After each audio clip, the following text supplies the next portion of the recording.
Welcome to the 30-day challenge of prayer, day number 12. Today we're going to look at the high priestly prayer, as it's called, that Jesus prayed regarding his followers and his disciples as he's considering the fact that he'll be soon leaving to return to be with the Father in heaven. So he's praying these things in a way that we call interceding, which is like praying for others to stand in the gap or to intervene on someone's behalf. So one of the first things is, and this kind of goes with any prayer, but to pray or to intercede with the renown of God in view. We want to always acknowledge that God is supreme and God is in charge, and God has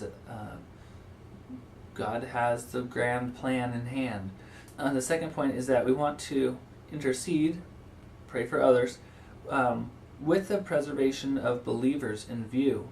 So we want to pray that God would keep people, hold them close to close to Himself and to each other, keep them well physically, not away from getting harmed and so on. So we're going to go ahead and just jump into prayer. Well, Father, this morning I want to acknowledge that You're the King of all the kings, past and present, all leaders, all authorities. You are more powerful and You are sovereign. And God, I ask that You would come to be with the believers, be with those who are in our fellowship. God, I ask that You would protect the people in our leadership ministry. God, that You would give them wisdom and guidance, and keep them from temptation, keep them from poor decision making, keep them from just being tossed around by things that are in this world. I ask, God, that You would give them the strength of resolve, of character. I ask that You would give them the knowledge of Your word by by their diligence and by the work of Your Spirit to bring up the things they already know in perfect timing.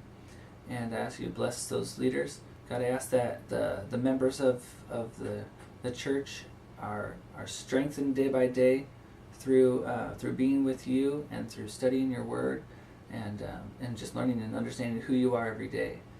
I ask, God, that You would bring salvation through our body of believers, that You would help people to be stirred to understand who You are, to come to know You and to come to love You. God, I think of the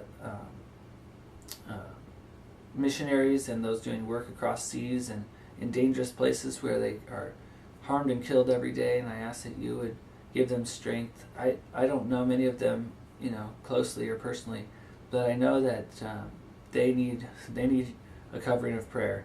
And so, God, I think specifically of the Middle East right now, where people are being brutally tortured and murdered, and I ask that You would just provide for them. And I know that You don't promise us long lives and You don't promise us comfortable lives, but God, I ask that You would use them for Your glory, God, and You would reward them mightily. Well, I'm finally going to get to finishing out the book of Mark. I haven't been continuing this little study for a while, but I'm going to go ahead and finish it out today.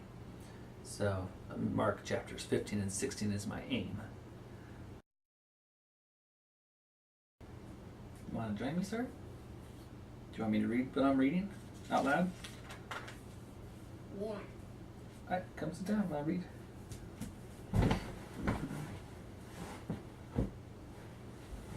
This part is about Jesus, and he's in the trial, and he's getting ready to be killed. So very early on the first day of the week, just after sunrise, they were on their way to the tomb, and they asked each other, "Who will roll the stone away from the entrance of the tomb?" But when they looked up, they saw that the stone, which was very large, had been rolled away. As they entered the tomb, they saw a young man dressed in a white robe sitting on the right side, and they were alarmed. "Don't be alarmed," he said. "You're looking for Jesus the Nazarene, but who was crucified. He has risen. He is not here. See the place where they laid Him? But go, tell His disciples and Peter, He is going ahead of you into Galilee. There you will see him, just as he told you. So maybe we will see him there. Well, again. no, they're talking to the people that lived there at that time. And they're saying, Jesus is going to Galilee. If you want to see him, you better go over there. But he's not there right now. He's in heaven with God. After the Lord Jesus had spoken to them, he was taken up into heaven, and he sat at the right hand of God.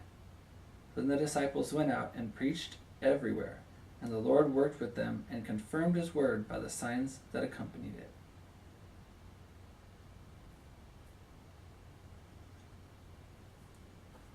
So what happened? Jesus came alive and then he had a big job. And that's why he was out of there. He had a big job to do what? To go tell people the good news. Yeah. That he's alive. He was telling the disciples to tell other people, huh? Yeah. But most of the people didn't believe. That's kind of true nowadays too. A lot of people don't believe that Jesus rose from the dead, that he was a real person even. But now there's many more disciples than there was last time. That's true. Yeah, even though there was, about 11 or so. There's And many more there's because many more. it's adding us up. That's true. Because people keep telling others about Jesus, right? And that's one of our big jobs, is to tell other people about Jesus. Nice day. Have a nice day. What a goober. You're a goober. Have a nice day. Bye.